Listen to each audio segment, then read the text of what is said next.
Bismillahirrahmanirrahim. Assalamu alaikum. Welcome to Newsroom. I'm your host Umar Khalid. But today is the 10th of October 2023. These are the stories that we'll be highlighting and discussing during the course of our show. We'll begin with the infiltration of terrorist networks and terrorist outfits from the Afghan soil into Pakistani soil. We've had multiple evidence of that. Of late, a report has also come out that highlights the different the proclamations by these so-called terrorists that have given ample proof of the involvement of Afghan nationals in the terror activities in the last 2 decades in Pakistan. This said, the countdown is going on as far as the repatriation of the illegal foreigners, including the Afghans, is concerned from the Pakistani soil. Around 21 days are now left for that to happen. The 1st of November is the deadline. There have been certain reactions from the United Nations and from certain other elements as well. Nevertheless, countries like the United Kingdom are also gearing up to take some of the Afghan refugees that are here in Pakistan in their own country as per their regulations as well. So these are the updates as far as the first segment is concerned, and this is what we will be discussing as far as the Afghan angle to terrorism as well as the repatriation of the foreign nationals concerned. Our next segment concerns the Pakistani rupee that continues to strengthen vis-a-vis the dollar in Pakistan. As far as the latest reports go, the dollar has depreciated by 1.16 rupee to the Pakistani rupee. The Pakistani rupee against the dollar is now 280.49 in the interbank. Also, the Pakistan Stock Exchange has gained 418 points, has closed at 48,140.28 points. And of course, a lot of shares are being traded, so it shows a positive market sentiment as far as the latest initiatives that the government has also taken. This is going to be our second story. Our third story, ladies and gentlemen, concerns Palestine, the Gaza hospitals that are now overwhelmed by the number of Palestinians who have been injured or who have lost their lives as a result of the Israeli bombings, Israeli raids in Gaza, and also we all know of the blockade of food, water to Gaza as well. And the repercussions of this are quite apparent as far as the population of Gaza is concerned. The United Nations Commission says there is a clear evidence of war crimes in Gaza. It also says the total siege of Gaza is prohibited under the international law. Pro-Palestine protests have been held all across the globe. The JUIF chief Maulana Fazlur Rahman in Pakistan has also said that he is going to take out a rally on Friday in support of the Palestinians. This is going to be our third story. Our fourth story, ladies and gentlemen, concerns the World Mental Health Day that is being observed today. World Mental Health is extremely important. Mental health in general, ladies and gentlemen, is extremely important. Many a times we do not understand signs and symptoms in a patient, whether they be elderly or a child or a teenager. It is important that we understand and differentiate between physical and mental ailments and treat them accordingly, not treat them as stigmas. This is going to be our fourth story. And our last story, ladies and gentlemen, concerns Mohsen-e-Pakistan Dr. Abdul Qadir Khan, who is being remembered today on his second death anniversary. He was born on the 1st of April 1936 in Bhopal in India, and he made Pakistan's defense invincible, impregnable, and was honored twice with the Nishan-e-Pakistan and other awards. We pay homage to him in our last story. Let's begin with our first segment, and that concerns the whole infiltration of terrorist outfits, elements from Afghanistan. Then, of course, the fact that the countdown to the repatriation of the illegal foreigners, that includes Afghans, is also going. 21 days are left. 1st of November is the deadline for all of the illegal foreigners to leave Pakistan per se. We've been joined by Dr. Asma Shakir Khaja. She's a foreign affairs expert, and also we've been talking to her on a very regular level. Dr. Asma, thank you very much to have joined us. Dr. Asma, let's begin with the irrefutable evidence that has recently surfaced and of course has been presented to the Afghan authorities on various occasions in the past and in the present as well. What does this imply as far as the Afghan intervention in Pakistan's instability is concerned through the various incidents that have happened in Pakistan? Now that we have irrefutable proof, what needs to be the next step? The main step, definitely, first of all, I would like to add that Afghanistan is the strategic rear of Pakistan. So any threat emancipating from Afghanistan that cannot, Am I audible, please? Yes, you are perfectly audible, Dr. Saiba. Oh, sorry, apologies for the delay. Yeah, so as Afghanistan is the strategic rear of Pakistan, therefore any threat emancipating from Afghanistan cannot be ignored and cannot be managed without taking strict and complete actions to in order to stop. We all know that Pakistan is a victim of intruders, terrorists entering using Afghan soil to destabilize Pakistan for decades. It's not a matter of year or few months. So Afghan soil has been used against Pakistan from our different enemies.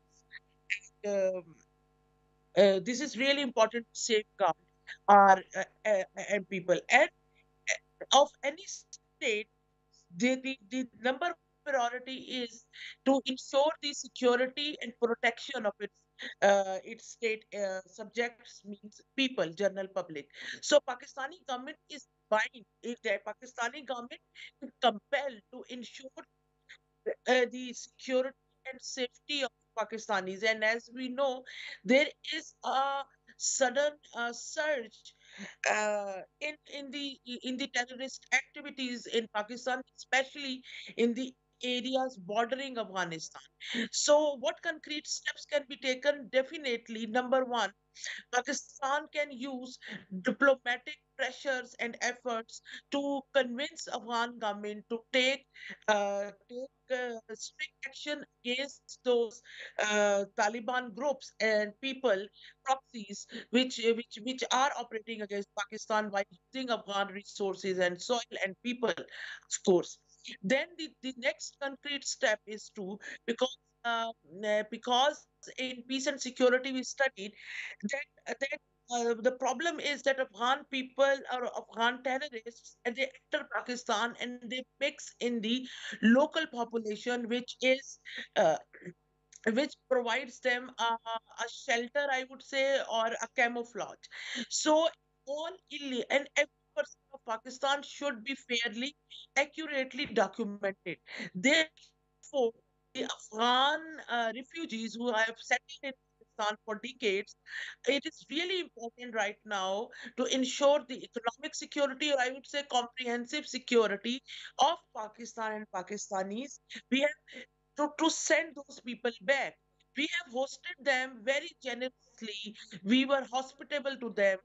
We provided them shelter when no one else in the whole world was ready to cater that large number of refugees in Pakistan, while feeling their pain, being empathetic to their situation, provided its resources, land, and space to accommodate all those refugees. They studied here.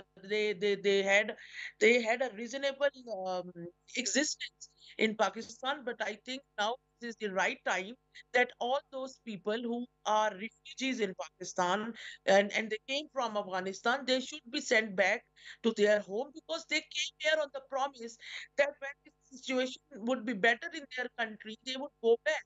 So it is the time to keep their promise and go back to Afghanistan. Yes, that would have some immediate, I would say, effect on Afghanistan. And this transitions are always shaky. So that would be a bit difficult to adjust in a new situation. But it is Pakistan's legitimate right to send those refugees back, especially when we are suffering from terrorism emancipating from Afghanistan. Pakistani government, like all civilized diplomatic governments, they have communicated all Afghan governments several times that Afghan soil should not be used against Pakistan.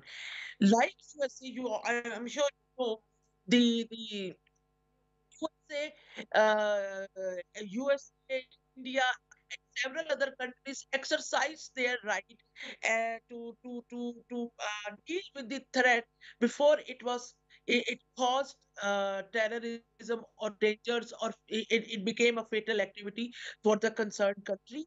So that is the time when Pakistan has also this right to use its this basic right to stop any emergence of any threat against its own people, especially when this terrorism is socially polarizing us.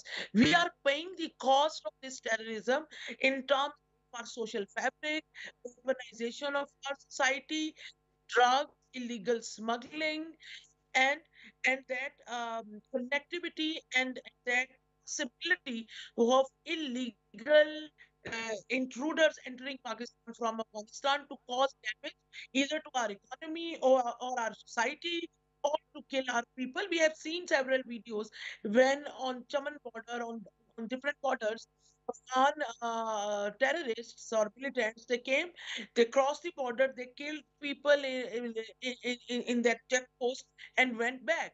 And otherwise, if any country of the world, Pakistan, wants Pakistan not to exercise its right to protect Pakistanis and to protect any possibility or probability that foreign militants they come and kill Pakistanis on our soil, any country, then we need to know that what Afghan government prosecuted, how Afghan government handled that issue, coped with that situation, who was prosecuted on the charges of crimes against Pakistanis or killings of Dr. innocent Asma, the fact is that there are so many questions that that are unanswered. There are so many questions that need to be taken care of by the Pakistani government.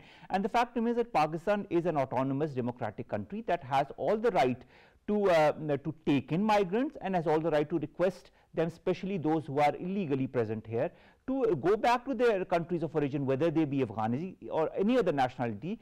If they are illegally in Pakistan, then they need to go back to there, and this is what we are doing. We are repatriating them to their respective countries, including Afghanistan, and I think this is a normal procedure for any Pakistani government to take. Kindly stay online with us. We've been joined in the studios by Brigadier Shahid Jagir Saab. He's a senior analyst. Brigadier Saab, thank you very much to have joined us. We were discussing with Dr. Asma Shakir Khaja about the influx of terrorism and terrorist elements from the Afghan soil into Pakistan and how that has been affecting Pakistan. We've seen the Afghan transit trade that has also badly affected, because in the guise of that transit trade, there's a lot of illegal movement that has been going on that is now finally being curbed by the Pakistani government.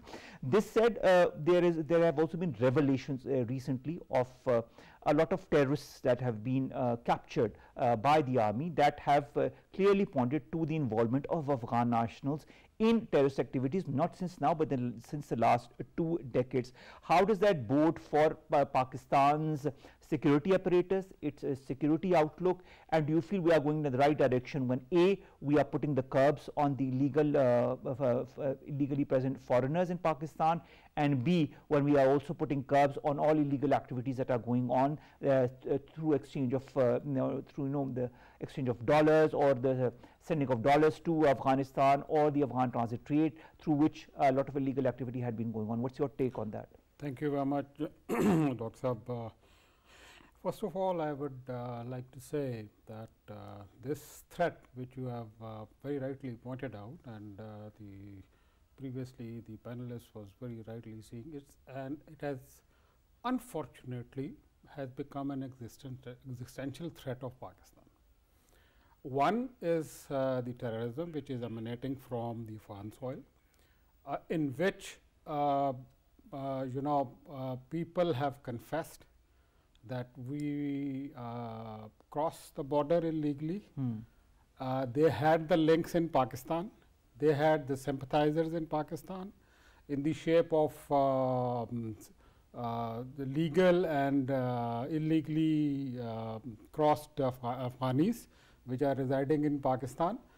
And the agony is that not now, Pakistan has been saying this thing from more than 3 years, that the TTP is launching the terrorist activities in Pakistan in connivance with the people who are just across the border in Afghanistan.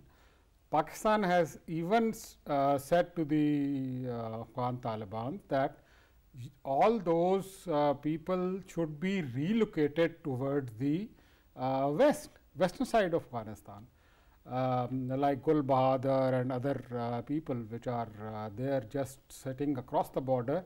they must be relocated.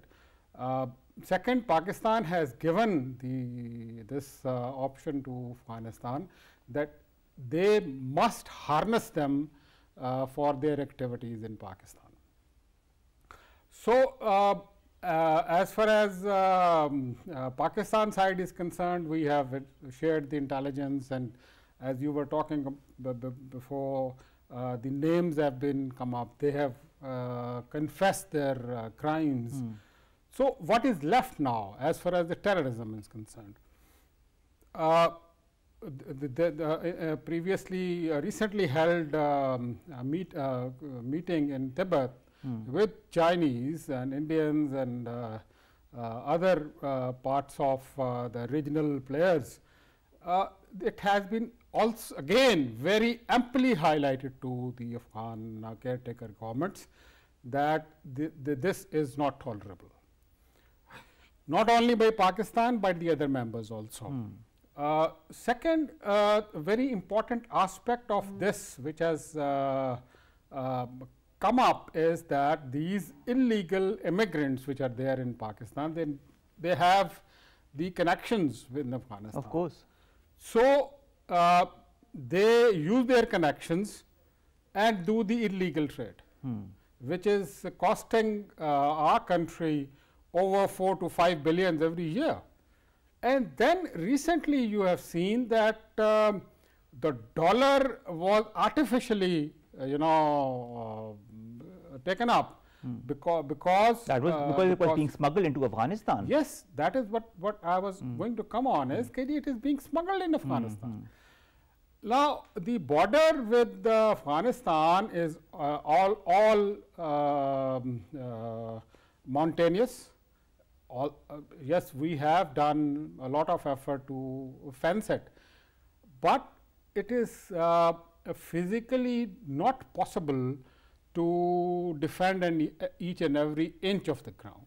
So, there is it is a very important, and that when we have from the last half a century we have helped Afghanistan to fight with the Russians and for their self-determination. Now is the time that Afghan interim government must pay us back. The mutual and friendly relations are on the mutual level. Respect and mutual benefit. Not always one side. The second thing is that we are not only against the illegal Afghans which are being told to get out, and government has all illegal foreigners. It is for all individuals.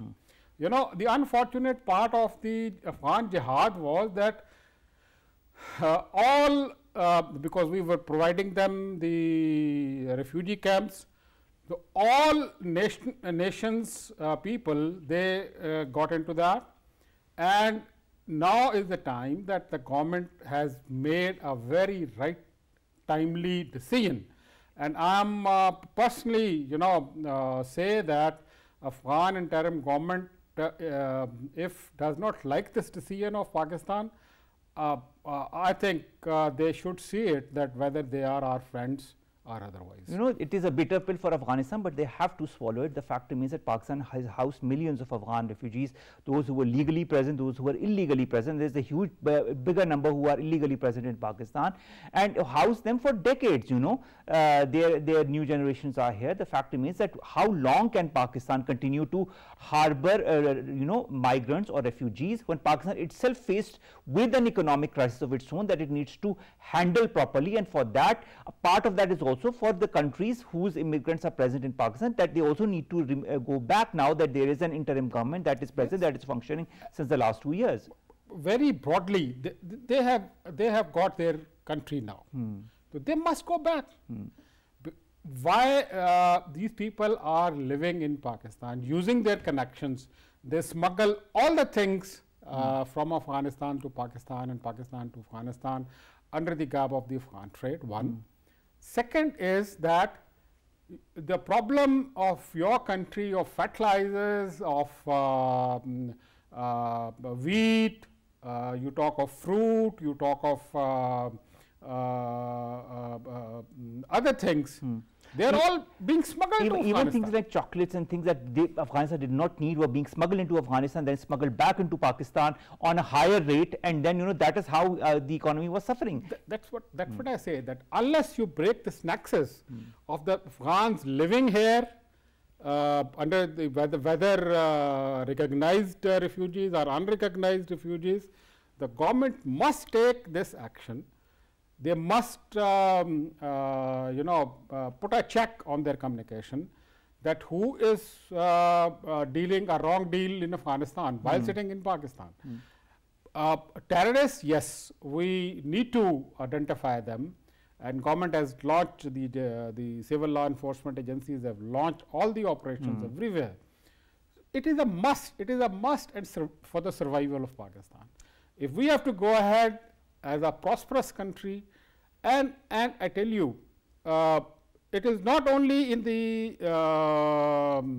benefit of Pakistan that we stop the TPP from its notorious designs. Even the ISIK, not just the TTP, there is also the ISIK. If it is not fixed right now, it might have problem for the Central Asian states as well. Of course, and for Pakistan also, it is a problem. It is a problem that is present there very clearly since the last 2 years, since the Afghan interim government took over. We are seeing an increase in the number of attacks in Khyber Pakhtunkhwa and Balochistan, with elements from the Afghan side that are clearly implicated in such attacks. Exactly. This is very important, and Afghans have what the Afghan interim government made Doha agreement. It writes in that and signs that the Afghan soil will not be used for terrorism, not only in other countries but to its neighbors. So why the Afghan government do not realize its rightful duty at this time? All right, there is another angle to it all. I was reading a report recently which was saying that around 23 Afghans in Pakistan are eligible for the United Kingdom Ministry of Defence's resettlement scheme. Another 700 are eligible to be brought to the UK on Foreign Office scheme. Do you feel the international community should also share Pakistan's burden as far as the migrants that Pakistan has housed for decades? Yes, they must share.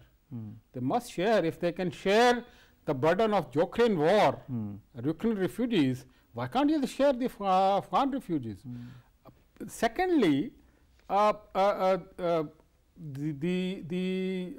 international community must ensure the implementation of all those agreements which have been done with the Afghan interim government, that Afghan soil will not be used for terrorism across their border. They must ensure that, then they must put pressure on the concerned people. The third thing is that the TPP main objective and who are the handlers of the TPP, that must be seen, because they are the spoilers of the Afghan settlement. Of course. And India plays a very vital role in that. So not only the Asian and the neighboring countries, but the world community should also come in and tell India to stop the funding, training and supplying of the weapons to the TPP. Unless that happens, the things will not settle, because these terrorists, they earn from terrorism. That is their livelihood.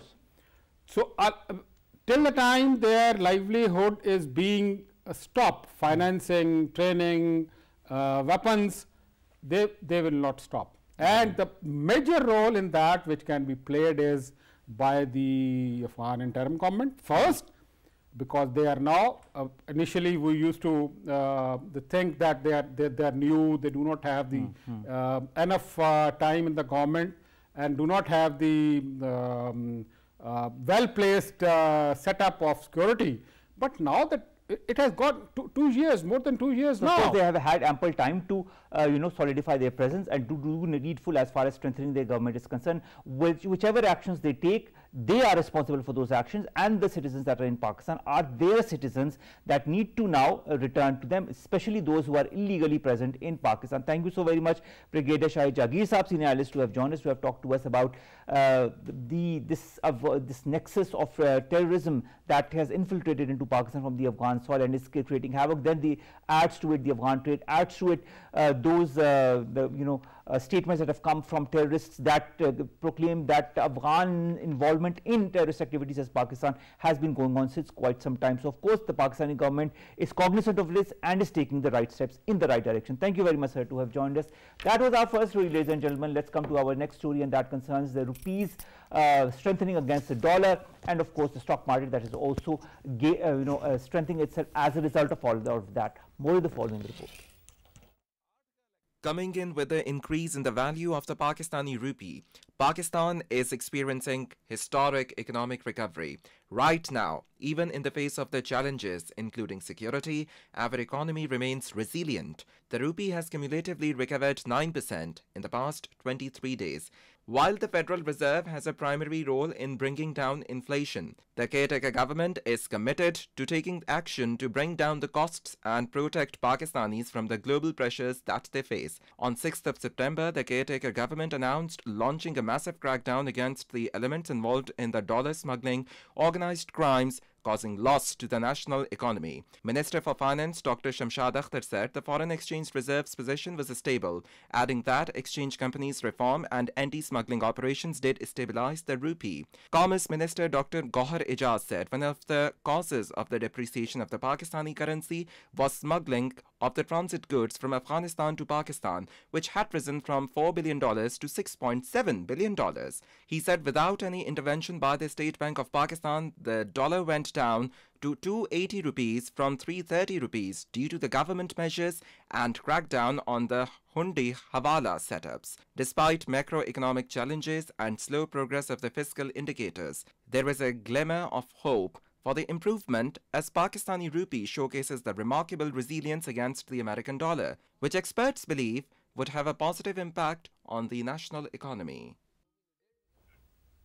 So of course, we've been highlighting the different factors that have strengthened the Pakistani rupee vis-a-vis the dollar, and of course the stock market also gains as a result of that, because when there is a stronger rupee, the stock market also, as it works on market sentiment, the market sentiment becomes strong, and when the market sentiment becomes strong, this is what leads to a strong market, a strong stock exchange. As I've told you in the beginning of the show, the stock exchange has gained 418 points. It closed at 48,140.28 points today, a total of 350,067. The 0.949 shares valuing 10.762 billion rupees were traded today, which is a huge number, and I think this Pakistan stock exchange and Pakistan's economy is moving in the right direction. We've been joined by Awais Shah. He's an economist to talk about this. Awais, thank you very much to have joined us. Awais, let's talk about the recovery of the Pakistani rupee vis-a-vis the US dollar. How do you see this? How do you see the daily change as far as the strengthening of the rupee vis-a-vis the dollar is concerned, and do you feel this has had a significant impact on our national economy? Thank you so much for having me on the show, Umar. Yes, as the world and Pakistan recovers, experiences and sees a significant recovery of the US dollar, I think it was a need of the hour. It was very important. It is nothing short of a lifeline for us, and it has multi-dimensional impacts. For example, I think the most significant impact is the reduction of the burden of our external. Since our external debt is dollar-based, and when the dollar is cheaper, so the pressure of that external debt goes down. So that is the first positive impact. Other than that, we have seen a significant boost in investment. The statistics about the stock exchange, and furthermore, still pretty much import-based economy. Dollar goes down, our imports become cheaper. The impact of inflation, the pressure on inflation goes down. That is what is really needed to the impact of this stagnation that we're facing. Uh, Other than that, obviously, the oil prices are going, and since the dollar is now cheaper, the oil that we buy will be cheaper. As we know that the crude oil has like more than 100 byproducts, so even the impact of that will come on inflation. So I think other than the debt, the most important gift or the most important advantage of the strengthening rupee is its negative impact on inflation, the inflation going down. And as inflation goes down, here we can also expect the interest rates to go down. And the interest rates go down, we see more investment in different sectors like state. So to cut the story short, I think the recovery of Pak rupee was very much needed, and I think the authorities have delivered. This is a good news for the country and its economy, and it will have a multi positive impact. Also, the government has had a crackdown as far as the illegal dollar smuggling and hoarding is concerned, especially towards Afghanistan. How has that helped strengthen Pakistan's economy as well? I think this crackdown that you mentioned, it is one of the most, if not the most important in controlling the price of the dollar. And I would like to congratulate the authorities for such a steady and such a quick action that has delivered such hardcore results. So basically, this is just demand and supply. So when there was the smuggling of dollar, or where there were the illegal hoarding of dollar, so what was actually happening is that the supply was restricted. And according to the basic of economics, when the supply is restricted, the price is bound to go up. And when the price went up, this impact was further accelerated by speculation. So I think we were stuck in this vicious cycle before the steady action of the government. We were stuck in this vicious cycle that had led to the deteriorating impact. And now, since this crackdown has yielded very practical results, we have seen very practical outcome and very practical results that the price of the dollar is going down both in interbank and open market. I'd also like to understand surveillance systems on different routes, whether it be the land, air or sea, are also extremely pertinent. They are used across the world to curb illegal smuggling or hoarding of goods or of currency. Do you feel Pakistan's system needs to be also further strengthened in order to further crack down on such elements that are trying to destabilize Pakistan's economy through various means? I think I'm having a little trouble with the audio, but please correct me. Are you questioning about the surveillance systems?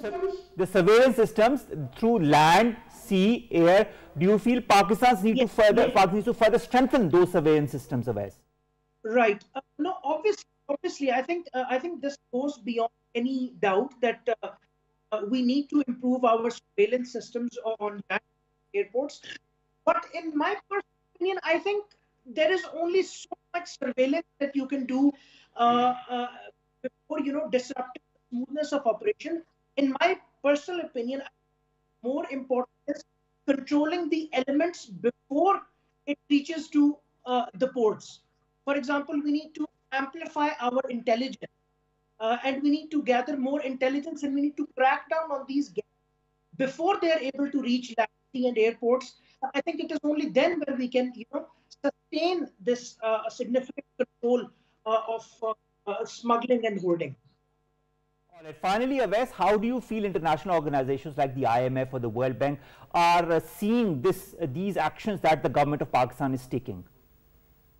I think it is no surprise to anyone that internally and externally, be it our own organization, be it organizations like IMF and World Bank, they are definitely mostly viewing this as favorable.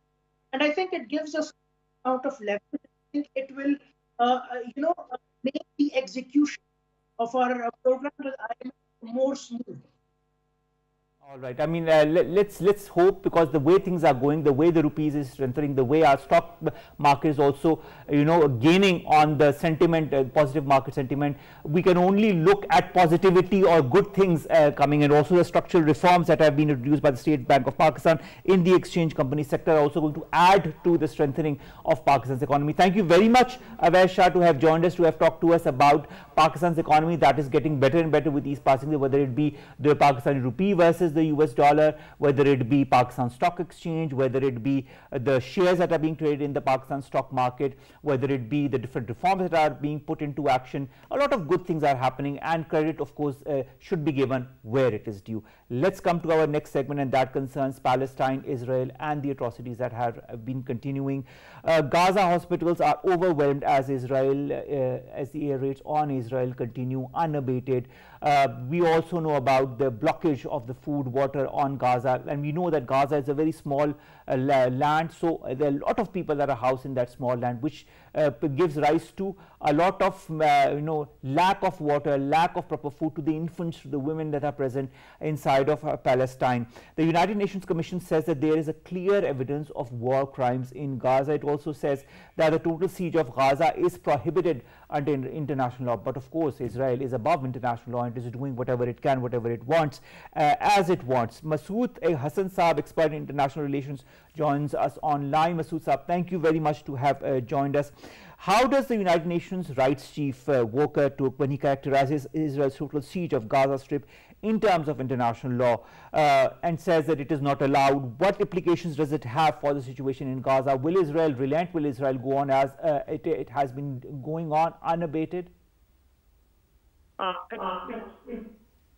Yeah, my player that invited me, but actually what I see is that United Nations has completely failed because of the influence of the United States to implement all those resolutions on Palestine since the creation of Israel in 1948.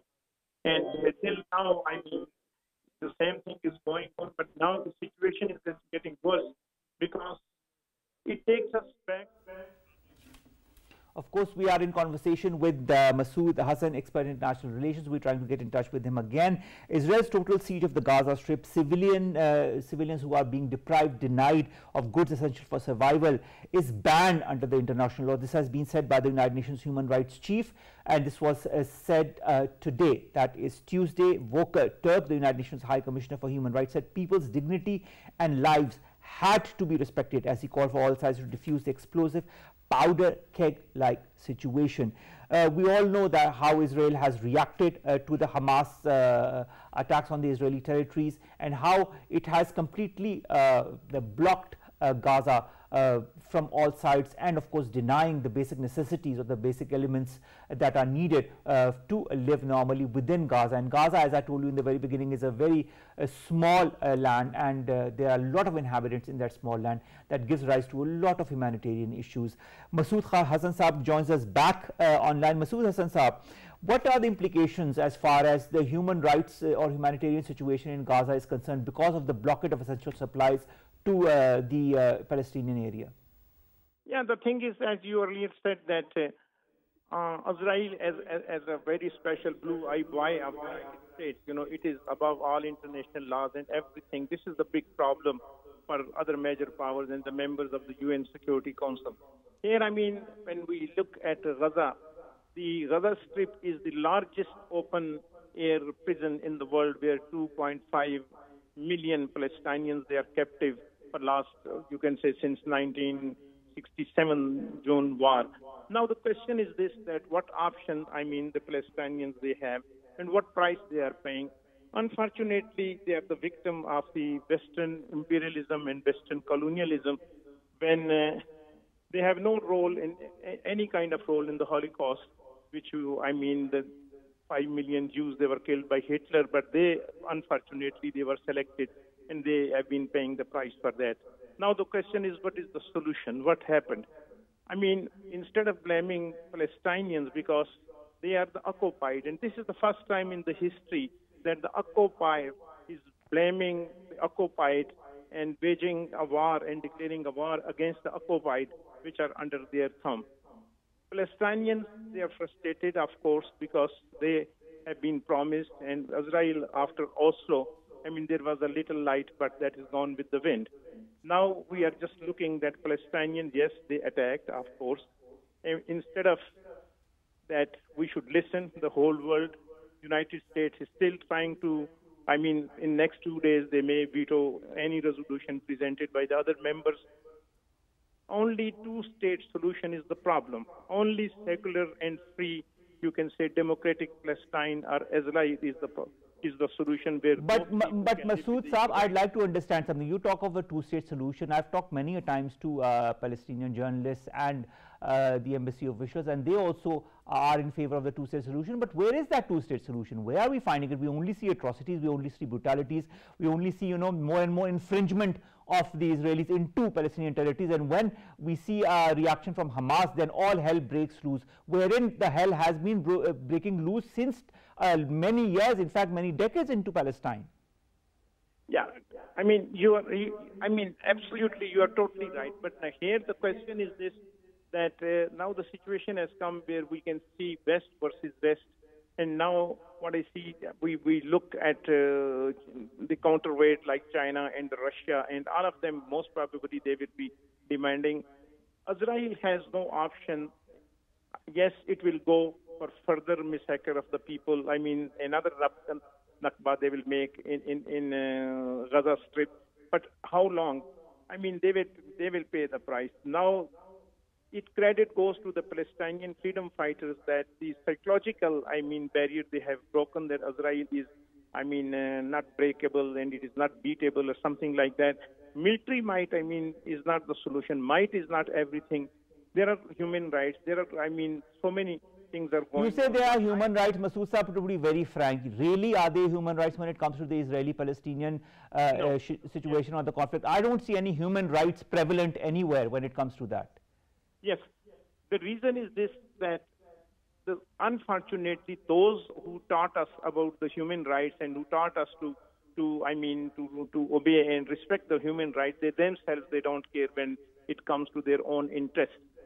Israel is an occupier. I mean, if you take colonialism and you can say occupation out of Israel, there is nothing you can see. Now the question is how there is one place and two people. And it is not, I mean, so valid right now that we can say that Palestine was a land where there were no population and inhabitants, or Jews were the people, they don't have the state and all that stuff. And we cannot accept the biblical claims of any nation on a land. This is a modern world. I think that the only way is that Israel, I mean, must be stopped. It must be stopped from its aggression, from its massacre, from its killing, which is, I mean, it is planning and all that stuff. It is like a, you can say, wounded snake that which has been hit by someone, and now the snake wants to bite someone. Israel is the most powerful, I mean, militarily country in the region, but it has new realities for the Muslim world, for the Arabs.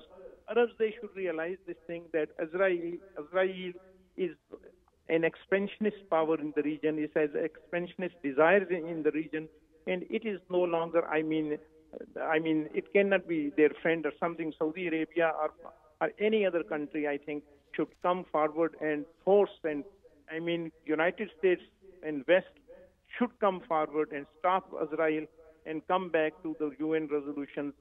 But again, question is this, as you said earlier, that actions, you know, they speak louder than the words. Of course, and you know, we will be looking forward to those actions that should speak louder than the words. We've seen the reaction that has come from the Kingdom of Saudi Arabia as far as, you know, the negotiations with Israel is concerned, that have been suspended, which is a good omen, and this is what other countries need to follow suit with, so that Israel needs to understand that whatever it is doing, whatever its mentality is extremely wrong, is extremely against all humanitarian principles, and what needs to be done is look out for any offers of peace, any offers for a truce, any offers that can end this current violent situation in Palestine that has been going on for decades. And you have very rightly said, it is the oppressor that is crying foul now, saying that it is the oppressed.